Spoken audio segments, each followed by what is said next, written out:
तो जैसे हमने डिस्कस किया कि एक्सियल बॉन्ड्स और इक्वेटोरियल बॉन्ड्स हर एक एटम के लिए हम बता सकते हैं, और एक्सियल बॉन्ड्स जो होते हैं वर्टिकली या तो अप होते हैं या वर्टिकली डाउनवर्ड होते हैं, और ये स्लैंटेड बॉन्ड्स होते हैं इक्वेटोरियल बॉन्ड्स। ठीक है, इसको अपन कंपेयर करते हैं किसमें, जो स्ट्रक्चर हमने बनाया था इसका। अब इस स्ट्रक्चर में देखो, इस कार्बन एटम के लिए जो एक्सियल बॉन्ड होगा वो ऐसे होगा, वर्टिकली अपवर्ड, और ये वाला बॉन्ड जो होगा ये इक्वेटोरियल होगा।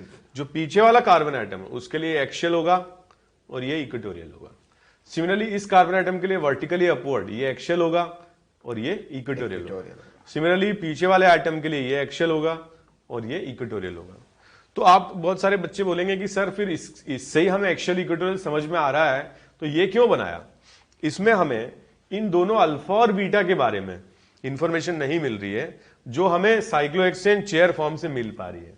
इसीलिए हमें चेयर फॉर्म को दोनों तरीके से हमने रिप्रेजेंट किया, न्यूमैन से भी और जो इसका कन्वेंशनल तरीका है चेयर बनाने का इससे भी। जैसे कि हमने कन्वेंशनल तरीके से जब बनाया तो ये देखा कि भाई हम हर एक एटम का axial equatorial axial equatorial axial equatorial बता पा रहे हैं। और अगर आप इसको ध्यान से देखोगे तो हर एक एटम जो है it is appearing like a tetrahedron.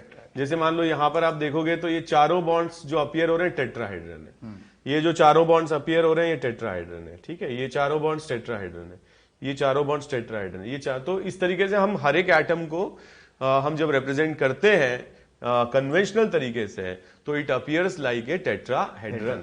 ठीक है, एक पॉइंट ये है। दूसरा पॉइंट ये है कि जब हमने साइक्लोहेक्सेन को चेंज करना है, मिथाइल ग्रुप लगाना है या कोई और हैलोजन ग्रुप या कोई अल्काइल ग्रुप लगाना है, सब्स्टिट्यूएंट लगाना है, तो वो एक्सियल पे ज्यादा स्टेबल होगा या इक्वेटोरियल पर? तो ये वही कहानी है कि गॉस ज्यादा स्टेबल है कि या एंटी। तो यहां पर अगर आप देखोगे कि इस पर हमने कोई ग्रुप लगाया तो पीछे वाले अल्काइल के साथ ये ज्यादा रिपल्शन करेगा, और अगर हम इक्वेटोरियल पर लगाते तो पीछे वाले अल्काइल ग्रुप के साथ ये लेस रिपल्शन करता है। तो कोई जनरल ग्रुप है जिसमें फोर्स ऑफ रिपल्शन है, अगर रिपल्शन है, जैसे कि हमने वॉन डेर वाल्स स्ट्रेन की बात करी है, तो उनमें सब्स्टिट्यूएंट्स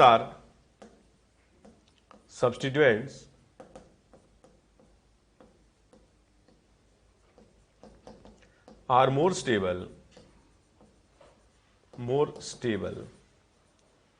एट इक्वेटोरियल।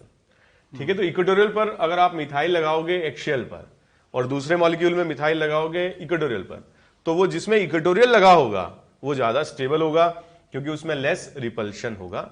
ये एक इंपॉर्टेंट पॉइंट है जो आप लोगों को ध्यान रखना है। ठीक है, पूछा भी जा सकता है, तो ये थोड़ा ध्यान रखना है कि जैसे हमारे पास दो ऑप्शन है मिथाइल लगाने के, या तो हम इस पे लगाएं एक्सियल पर या हम इक्वेटोरियल पर लगाएं, तो मोर स्टेबल कौन सा होगा? जिसमें इक्वेटोरियल पर मिथाइल ग्रुप लगा होगा। ठीक है, इसका कुछ क्वेश्चंस भी हम लोग कर लेते हैं इस पर।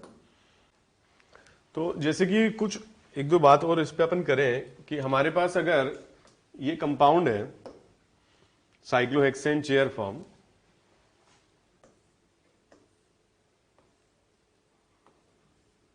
और ये इथाइल ग्रुप हमने इक्वेटोरियल पे बना दिया। ठीक है, और एक और मॉलिक्यूल हमने बनाया जिसमें हमने एक्सियल पे बना दिया। अब हमें पूछा जाए कि भाई स्टेबिलिटी किसकी ज्यादा है?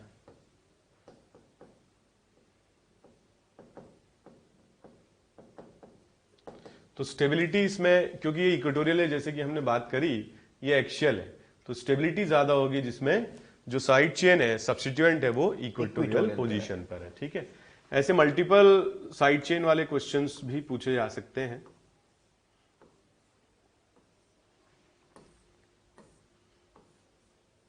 और हमें कंपेयर करना है इन दोनों में। ठीक है, अब मैंने दो साइड चेन लगा दी, इसमें एक साइड चेन इक्वेटोरियल पर है, एक एक्सियल पर है।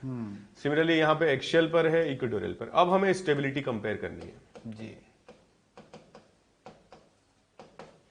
तो इन दोनों में देखो जो बल्की ग्रुप है वो इथाइल है, और इथाइल ग्रुप अगर इक्वेटोरियल पर होगा तो लेस रिपल्शन होगा, और एक्सियल पर होगा तो मोर रिपल्शन होगा।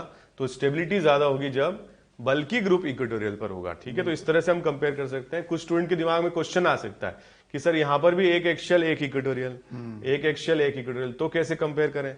तो हम बल्की ग्रुप से देखेंगे। बल्की ग्रुप अगर इक्वेटोरियल पर होगा तो स्टेबिलिटी ज्यादा होगी। ठीक है, तो इस तरह से हम कर सकते हैं। एक पॉइंट और है इसमें जो होता है ज्योमेट्रिकल आइसोमर्स के बारे में। जैसे कि फॉर एग्जांपल हमारे पास कोई मॉलिक्यूल है और हमें बोला गया है कि इसका सिस फॉर्म है। हमने डिस्कस भी किया है ज्योमेट्रिकल आइसोमेरिज्म। तो जो सिस फॉर्म है उसमें दोनों मिथाइल ग्रुप सेम साइड में रहते हैं। सेम साइड में, यस, सेम साइड में रहते हैं। तो सेम साइड में अगर रहते हैं तो हम इसको ऐसे बना सकते हैं, और हमने पहले बनाया था, बट हम थोड़ा अब एडवांस हो गए हैं। बिल्कुल सर। क्योंकि हम चेयर बनाना सीख गए। तो हम जब इसको 1,2 को मिथाइल को बनाते हैं सिस फॉर्म में, तो कैसे बनाएंगे? या मान लो हमें दिया जाए पहचानना है कि सिस है कि ट्रांस, तो कैसे करेंगे? जैसे कि यहां पर मिथाइल अगर ऊपर की तरफ एक्शियल है, तो ये बॉन्ड ऊपर जा रहा है। बिल्कुल सर। तो अगर पड़ोसी बॉन्ड भी ऐसे ऊपर जाएगा, इसका मतलब दोनों सेम साइड में। सेम साइड, कहानी वही, सेम साइड और अपोजिट साइड। हाँ, मतलब ये ऊपर जा रहा है, ये मिथाइल भी ऊपर जा रहा है। बिल्कुल। ठीक है, अगर मान लीजिए कि ये ट्रांस होता,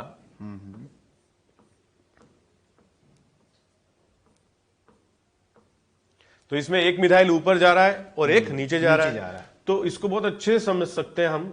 अगर एक मिथाइल मैंने एक्शियल बनाया, तो दूसरा भी मैं एक्शियल बना दूं। ये देखो ऑपोजिट जा रहे हैं, तो ये ट्रांस है, ये दोनों ट्रांस।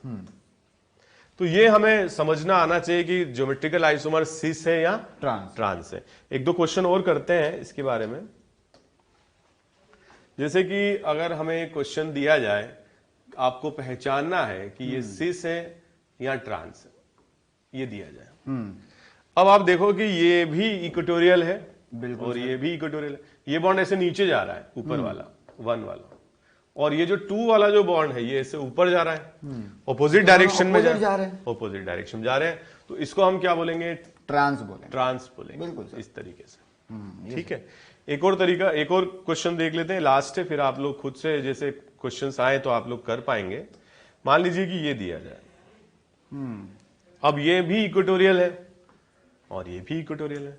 तो ये बॉन्ड क्या हो रहा है? ऐसे नीचे जा रहा है। ये मान लो 1 एटम है, तो इसके लिए क्या हो रहा है? नीचे की तरफ जा रहा है। मान लो ये 2nd, 3rd, 4th एटम है, तो 4th एटम से जो बॉन्ड निकल रहा है ये ऊपर जा रहा है। बिल्कुल। तो ये दोनों ऑपोजिट डायरेक्शन, तो इसीलिए इसको भी हम क्या बोलेंगे? ट्रांस बोलेंगे।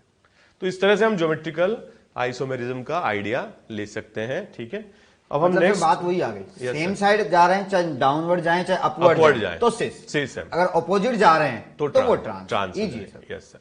जैसे एक और एग्जांपल अपन देख लेते हैं, क्योंकि सर ने बोला तो एक चीज और अपन डिस्कस कर लेते हैं। मान लो कि साइक्लोहेक्सेन दिया जाए, एक बॉन्ड ये है, एक बॉन्ड ये है। ठीक है ना? तो मैं देख रहा हूं कि ये बॉन्ड की डायरेक्शन क्या है? ऐसे नीचे की तरफ जा रहा है, और ये बॉन्ड क्या? ऊपर की तरफ। बिल्कुल सर। तो ये इक्वेटोरियल है, ये एक्शियल है, बट एक नीचे जा रहा है और एक ऊपर जा रहा है डायरेक्शन, तो ट्रांस हो गया। ये ट्रांस ही होंगे।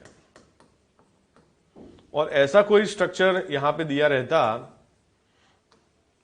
ये नीचे जा रहा है और एक ये बॉन्ड है, ये भी नीचे जा रहा है, ये भी नीचे जा रहा है, मतलब ये बॉन्ड जब आगे बढ़ेगा तो नीचे की तरफ पॉइंटेड है, दोनों नीचे जा रहा है, ये भी दोनों नीचे की तरफ जा रहा है। बिल्कुल। तो ये क्या हो जाएगा? सिस हो जाएगा, सेम साइड। तो ऐसे पहचानना आना चाहिए आप लोगों को।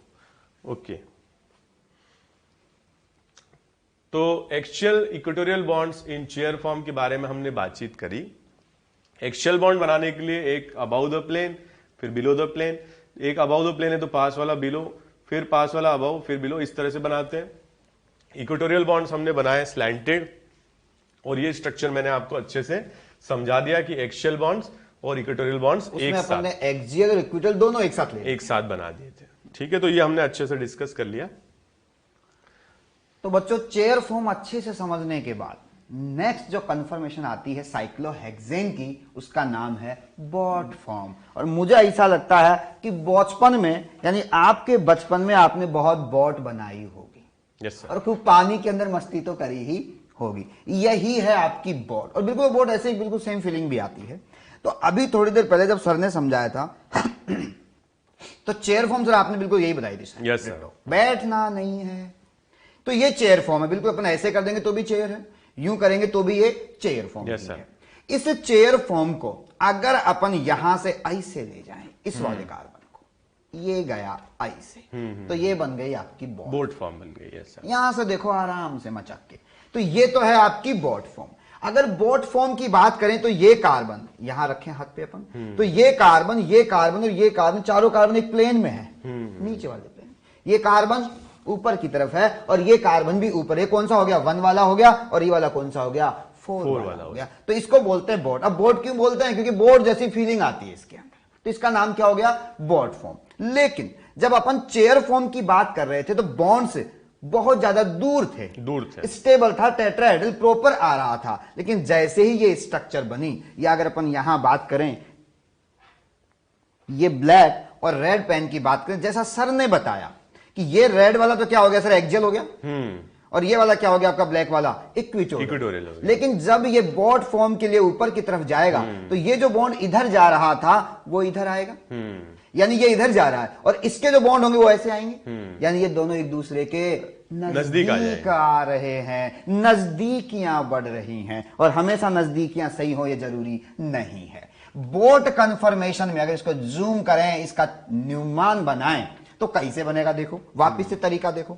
अगर अपन यहां पे जैसे सर ने बताया इसको फ्रंट मान लें, इसको बैक मान, ये फ्रंट हो गया, ये बैक हो गया। तो यहां पर देखो ये फ्रंट वाला था, ये फ्रंट कार्बन, और ये भी फ्रंट कार्बन। ध्यान से देखो, एक फ्रंट दूसरे फ्रंट से कैसे जुड़ा है? उल्टे वी से, बिल्कुल उल्टा वी है। Yes sir. तो ये अपन ने क्या बना दिया? यहां से उल्टा वी बना दिया। अब दूसरी बात ध्यान देखो, ये वाला बैक और ये वाला बैक, ये रहा बैक और ये रहा बैक। ये जस्ट फ्रंट वाले के पीछे देखो, इस कार्बन के जस्ट पीछे ये है, और इस वाले बॉन्ड के जस्ट पीछे ये वाला बॉन्ड आ गया, और इसके जस्ट पीछे, बिल्कुल पीछे है। तो यहां पर अपन ने बिल्कुल इसके पीछे ये वाले बॉन्ड उल्टा वी ही बना दिया। ये सारे एच बने हुए हैं।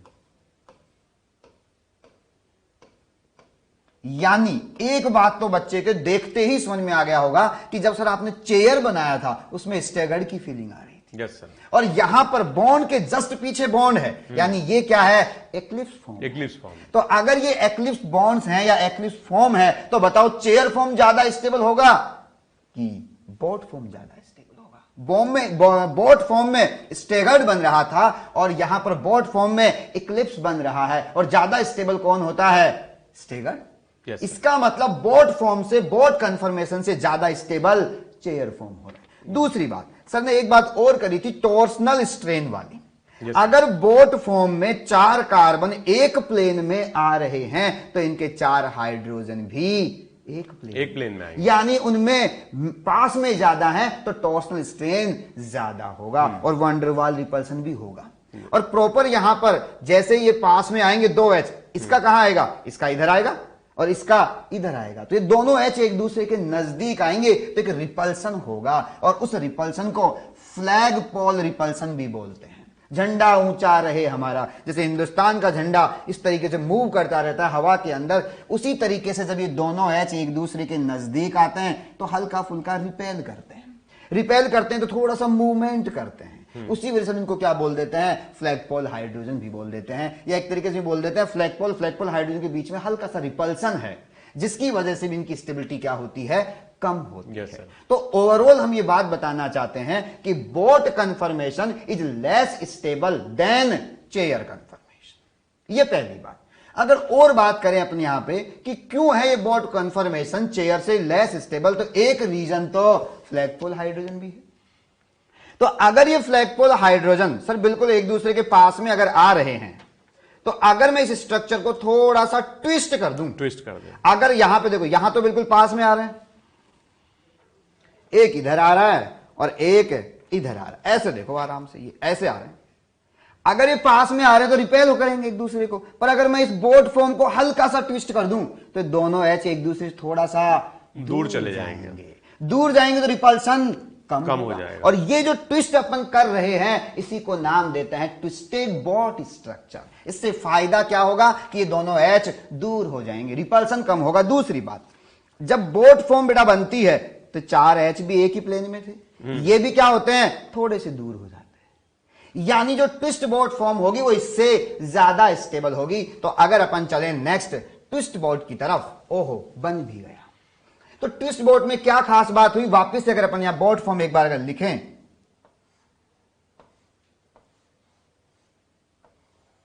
यहां पे ये जो दो एच एक दूसरे को रिपेल कर रहे थे और ये चार एच भी एक प्लेन में आ रहे थे, तो ये एच ट्विस्ट करने की वजह से थोड़े से क्या हो जाएंगे, दूर हो जाएंगे। यानी बोट फॉर्म से ज्यादा स्टेबल होगा ट्विस्ट बोट। अब यहां पर देखो, यहां पे ये बैक वाला पोर्शन दिखा रहे हैं, मतलब यहां पे कोई कार्बन नहीं है, ये दिखा रहे हैं कि आधा हिस्सा क्या हो गया इसका, पीछे की तरफ है। और ट्विस्ट बोट की बात करें तो यहां पर इनमें रिपल्सन क्या हो जाएगा, इसमें रिपल्सन फ्लैगपोल रिपल्सन था, तो बोट फॉर्म से ज्यादा स्टेबल हो गया आपका ट्विस्ट बोट। कल को स्टेबिलिटी का ऑर्डर बताएंगे। चेयर फॉर्म सबसे ज्यादा स्टेबल, फिर आ गया बोट, और बोट से ज्यादा ट्विस्ट बोट। रीजन वापस बता रहा हूं कि एक तो वो फ्लैगपोल हाइड्रोजन का रिपल्सन क्या हो गया, कम हो गया। एक यहां पर जब अपन ट्विस्ट करेंगे तो चार कार्बन एक प्लेन में नहीं रहेंगे, तो चार एच भी एक प्लेन में नहीं रहेंगे, तो टॉर्सनल स्ट्रेन भी कम होगा और वन डेर वाल रिपल्सन भी कम होगा। ओवरऑल इससे ज्यादा स्टेबल होगा बोट फॉर्म। नेक्स्ट अगर अपन यहां पे चलें, ओहो, नेक्स्ट का नाम है चेयर, नहीं हाफ चेयर। ये थी आपकी कंप्लीट चेयर जिसपे बैठना नहीं था, ये थी आपकी कंप्लीट चेयर। और एक अगर अपन यू बना दें, ये हो गई आपकी हाफ चेयर। हाफ चेयर मतलब बेड जैसा थोड़ा बन गया है। लेकिन हाफ चेयर में अगर आप ध्यान दोगे, देखो 1 2 3 4 और 5, 5 कार्बन एक प्लेन में आ रहे हैं। जब 5 कार्बन एक प्लेन में आएंगे तो इनसे लगे हुए हाइड्रोजन भी एक प्लेन में आएंगे। वहां पे 4 एच में ही टॉर्सनल स्ट्रेन ज्यादा था, किसमें, बोट में, तो यहां तो 5 आएंगे, तो 5 एच के बीच में टॉर्सनल स्ट्रेन भी ज्यादा होगा और 5 एच में वन डेर वाल रिपल्सन भी ज्यादा होगा। यानी ऐसा मत सोच लेना कि चेयर के बाद में स्टेबिलिटी के ऑर्डर में हाफ चेयर आएगा ना, हाफ चेयर की स्टेबिलिटी सबसे कम, क्योंकि इसके अंदर एंगल स्ट्रेन भी ज्यादा होगा, टॉर्सनल स्ट्रेन भी ज्यादा होगा और वन डेर वाल रिपल्सन भी ज्यादा होगा। यानी अगर हम यहां पर स्टेबिलिटी का ऑर्डर बनाएं तो देखो ये वाले जो अपन बता रहे हैं, ये एच, ये एच, ये 5 एच एक प्लेन में आ रहे हैं नीचे की तरफ, ये वाले, तो रिपल्सन भी ज्यादा होगा। तो ये इसको बोलते हैं हाफ चेयर कंफर्मेशन। अगर हम इनकी नेक्स्ट अगर अपन चले स्टेबिलिटी का ऑर्डर अगर अपन बताएं, stability order of confirmations of cyclohexane. Cyclohexane क्या हो गया, ये बात तो अपन पहले बता चुके हैं कि ये साइक्लोहेक्सेन है, ये प्लेनर स्ट्रक्चर नहीं होती, मेनली किसमें एग्जिस्ट करती है, चेयर फॉर्म में। तो अगर अपन यहां स्टेबिलिटी का ऑर्डर बनाएं, स्टेबिलिटी, तो सबसे ज्यादा स्टेबल तो जो गुरुजी ने बताया वो कौन हो गया, अपन लिख ही देते हैं, चेयर महाराज। यानी ये तो क्या हो गया, चेयर कंफर्मेशन। और चेयर से ज्यादा, चेयर से कम, सबसे ज्यादा चेयर, और चेयर के बाद में जो अपन बात करें तो कौन आएगा, थोड़ा सा ऐसे बना देते हैं, ये है ट्विस्ट, ट्विस्ट बोट। और ट्विस्ट बोट से लेस स्टेबल जो होता है वो जो अभी अभी अपन ने बनाया, बोट कंफर्मेशन। थोड़ा सा सुंदर बनाते हैं,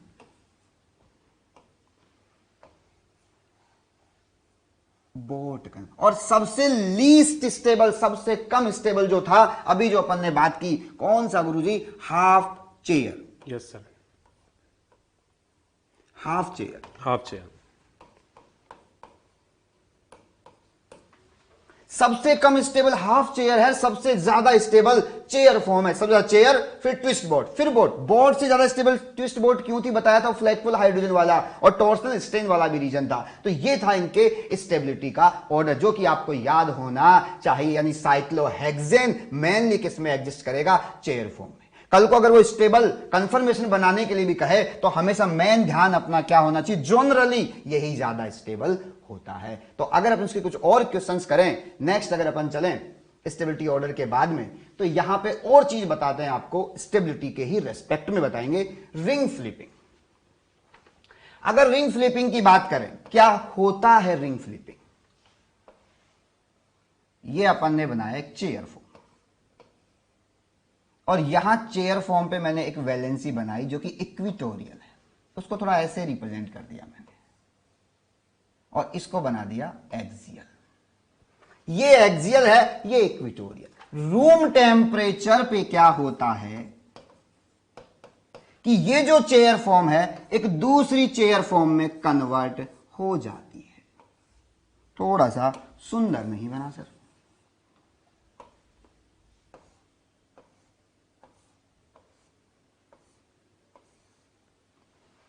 ये भी चेयर फॉर्म है, ये भी चेयर फॉर्म है, दोनों चेयर फॉर्म है। तो एक चेयर फॉर्म रूम टेम्परेचर पे जब दूसरी चेयर फॉर्म में कन्वर्ट होती है तो इस प्रोसेस को बोलते हैं रिंग फ्लिपिंग। इस रिंग फ्लिपिंग के दौरान क्या होता है, यही समझने वाली बात है कि अगर अपन यहां से बात करें कि ये एक चेयर फॉर्म है, इसको आराम से समझना। चेयर फॉर्म, मैं इसको हाथ से भी यूं समझा देता हूं कई बार, तो यहां पर यहीं से शुरू करते हैं कि अगर ये चेयर फॉर्म है, ध्यान देना बेटा, तो यहां पर ये कार्बन अप साइड है और ये वाला क्या है, डाउनवर्ड है। यानी ये बदलने वाली है दूसरी चेयर में, लेकिन कैसे, ये वाला कार्बन तो जाएगा ऊपर और ये वाला कार्बन कहां जाएगा, नीचे की तरफ। यानी जो कार्बन ऊपर की तरफ था वो नीचे आएगा, नीचे वाला कार्बन ऊपर जाएगा। तो इसमें खास बात क्या हुई, खास बात अगर आपको समझना है तो यहां पर इक्वेटोरियल एक्सियल बॉन्ड्स लगाने पड़ेंगे। देखो अगर बेटा यहां मैं बात करूं तो ये तो है एक्सियल, ब्लैक वाला क्या हो गया, पेन एक्सियल हो गया, और रेड वाला क्या हो गया, इक्विटो। अब ध्यान देना एक्सियल पे पहले आप ब्लैक, तो जब ये नीचे की तरफ आएगा, ध्यान से देना, इसको अपन ऊपर करेंगे तो यहां देखो वापस बता रहा हूं, आपका रेड वाला क्या है, अभी इक्विटोरियल है, रेड वाला इक्विटोरियल है, ब्लैक वाला क्या है, एक्सियल है। अब देखो ये नीचे आ रहा है, तो जो रेड वाला पहले क्या था, इक्विटोरियल था, वो कहां चला गया, एक्सियल में चला गया। और अगर आप अच्छे से समझना चाहते हो तो ये आपकी चेयर फॉर्म है, ये ऊपर वाला हो गया, यहां तक नीचे वाला हो गया। देखो ये ऐसे एक्सियल कहां चला जाएगा, इक्विटोरियल में, और जो रेड वाला है इक्विटोरियल में वो कहां चला जाएगा, एक्सियल में चला जाएगा। तो खास बात जो है वो यह है इस पूरी रामायण की कि जब रिंग फ्लिपिंग होता है तो ड्यूरिंग द रिंग फ्लिपिंग एक चेयर फॉर्म दूसरी चेयर फॉर्म में कन्वर्ट होती है, लेकिन इस प्रोसेस के दौरान जो बॉन्ड आपका इक्विटोरियल था वो एक्सियल में कन्वर्ट हो जाएगा। यानी यहां पर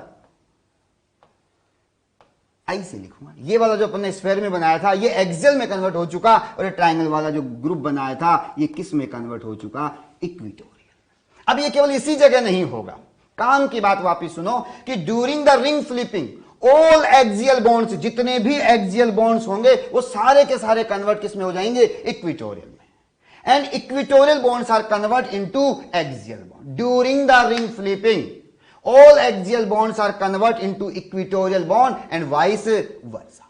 ये सबसे इंपॉर्टेंट बात है। और रिंग फ्लिपिंग में यहां पर अगर अपन देखें ये यही चीज बताई गई है, लेकिन यहां पे बॉन्ड में एच नहीं लिखा है तो एक ही बात है। लेकिन यहां ध्यान दो, वन वाले पे फोकस करो, वन वाला कार्बन नीचे की तरफ था, लेकिन यहां पर वन वाला कार्बन ऊपर की तरफ है। अगर अपन यहां बात करें, देखो 4 वाला कार्बन ऊपर की तरफ है, लेकिन यहां पर कहां आ गया, नीचे की तरफ है। तो एक चेयर फॉर्म से दूसरे चेयर फॉर्म में जाना ही क्या कहलाता है, रिंग फ्लिपिंग। और इसके लिए जो एनर्जी रिक्वायरमेंट होती है वो रूम टेम्परेचर पे अवेलेबल होती है। जैसे कंफर्मेशन होता है सेम वही पे ये है। इसको नाम क्या दिया जाता है, रिंग फ्लिपिंग। काम की बात दो ही है। पहली काम की बात तो ये है कि चेयर फॉर्म एक चेयर फॉर्म से दूसरी चेयर फॉर्म में कन्वर्ट होती है, पहली काम की बात।